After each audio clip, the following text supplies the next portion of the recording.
بسیار سوال جالبی است. من فکر میکنم اگر احمد شاه ابدالی در سال 50 در سن 51 سالگی وفات کرد. حالا فکر کن بله. که 51 سالگی نسبتا نمو از وقتی که آدم به اوج پختگی سیاسی در می سنای اوج، بله. 45 سالگی میرسه. و احمد شاه ابدالی دقیقا برنامه داشت بر شمال افغانستان و بر آسیای مرکزی و سینکیانگ.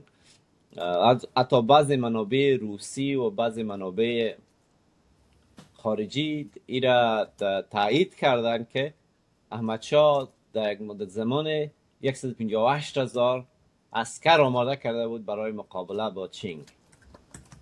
در اون زمان 158,000 عسکر اونا میخواستن.